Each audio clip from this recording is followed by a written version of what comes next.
બહુ બધા સસ્પેન્સ, એકદમ હાઈ વોલ્ટેજ ડ્રામા અને સતત ચૂંટણીમાં એપિસેન્ટર રહેલું રાજકોટ. મેયર ડેપ્યુટી મેયરના નામ સામે એટલે સતત ચૂંટણી વખતથી કેન્દ્ર બિંદુ રહ્યું છે રાજકોટ. એમાં બધાની નજર હતી કે રાજકોટમાં હવે કોને મેયરનો તાજ પહેરાવવામાં આવે છે, ડેપ્યુટી મેયરમાં કોનું નામ આવે છે.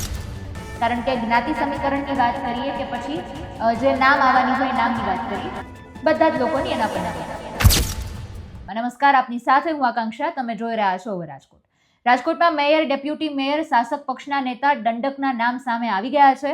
જે રીતે સતત જેમનું નામ બોલાઈ રહ્યું હતું, મેયરનો જે તાજ છે એ ડોક્ટર નેહલ શુક્લને સિરે ગયો છે. તેમની વરણી કરવામાં આવી છે મેયરના પદ માટે. ડેપ્યુટી મેયરની આપણે વાત કરીએ, ડેપ્યુટી મેયર માટે નામ સામે આવ્યું છે દક્ષાબેન વસાણી. સ્ટેન્ડિંગ કમિટી ચેરમેન માટે વાત કરીએ તો પરેશ પીપળિયાનું નામ સામે આવ્યું છે. અને શાસક પક્ષના નેતા તરીકે હિરેન ખીમાણીયા અને દંડક તરીકે સંજયસિંહ રાણાનું નામ સામે આવ્યું છે. કારણ કે શહેર સંગઠન ધારાસભ્યોની બંધ બારણે અનેક ચર્ચાઓ થઈ અને એ બધી જ ચર્ચાઓમાં ઘણા બધા નામ અલગ અલગ સામે આવી રહ્યા હતા.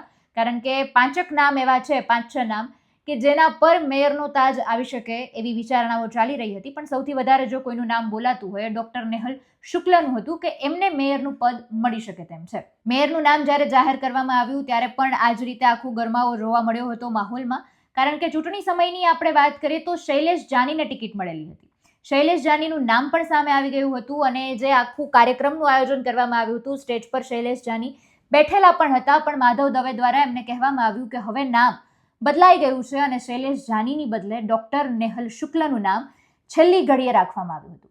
છેલ્લી ઘડીએ ટિકિટ મળી અને છેલ્લી ઘડીએ ટિકિટ મળ્યા બાદ હવે મેયરના પદ સુધી તેઓ પહોંચ્યા છે. મતલબ એવું કહી શકીએ કે કોર્પોરેટરની ટિકિટમાં પણ એમનું નામ નહોતું ને અત્યારે સીધું મેયરમાં તેમનું નામ જોવા મળ્યું છે.